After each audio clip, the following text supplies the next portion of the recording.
efficace. Il faudrait, nous dit Sabine, que tous les frais liés à la maladie soient remboursés. Il y a régulièrement un reste à charge compliqué à gérer au quotidien. France rejoint les propos de Françoise. Il faut surtout s'attaquer aux pesticides, au glyphosate. Et Maryvonne appelle le gouvernement à cesser de fermer des services dans les hôpitaux publics de proximité. Notre santé est en jeu. Nous sommes avec Mercedes. Bonjour Mercedes. Bonjour Pascal. Merci d'être avec nous. Vous avez créé une association en 2017 suite au cancer de votre maman. Oui, c'est tout à fait ça. Tout d'abord, merci de m'avoir appelé. J'avais envoyé un petit mot pour vous remercier de mettre ce sujet à la une parce que Dieu sait que c'est important et qu'il reste encore beaucoup de chemin à faire. Écoutez, j'ai créé cette association suite au cancer de ma maman à qui je fais un bisou parce qu'elle doit nous écouter. Donc elle va bien, j'osais pas vous demander si elle allait bien ou pas. Oui. Ça va. Pour l'instant, tout va bien. On embrasse votre maman. Elle s'appelle comment, votre maman? Nadine. Eh ben, on dit bonjour à Nadine, qui vous a trouvé un très joli prénom, Mercedes. Je vous remercie. C'est gentil.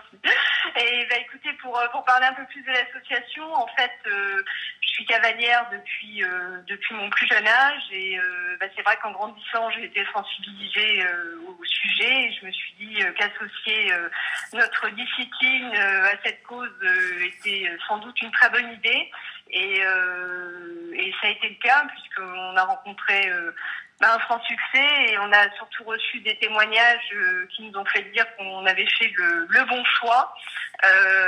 On est quand même le premier sport féminin à regrouper le plus grand nombre de femmes licenciées en France. Et donc, on a décidé de soutenir la lutte contre le cancer du sein. Et ça se traduit de quelle manière, Mercedes? Alors écoutez, pour cette première année, nous avons organisé 2 épreuves roses. Alors les épreuves roses se sont déroulées lors de concours de saut d'obstacles sur de petites épreuves. Une première a été organisée dans l'Orne chez des cavaliers de bonne foi, donc écurie où je monte actuellement, et la seconde dans l'Essonne aux écuries de la Courbette. Donc ça s'est fait sous forme de relais sur de petites barres afin que tout le monde puisse participer. Et on s'est rendu compte que ça touchait toutes les générations, les plus petits jusqu'à des parents. Et c'est une sensibilisation effectivement auprès du public que vous faites grâce à ces activités. Tout à fait. Et on s'est rendu compte qu'il y avait énormément de jeunes femmes qui étaient touchées par le cancer du sein, et notamment des filles de moins de 40 ans, d'où la nécessité de faire de la prévention, de sensibiliser, la palpation des seins, les rendez-vous chez son gynéco tous les ans.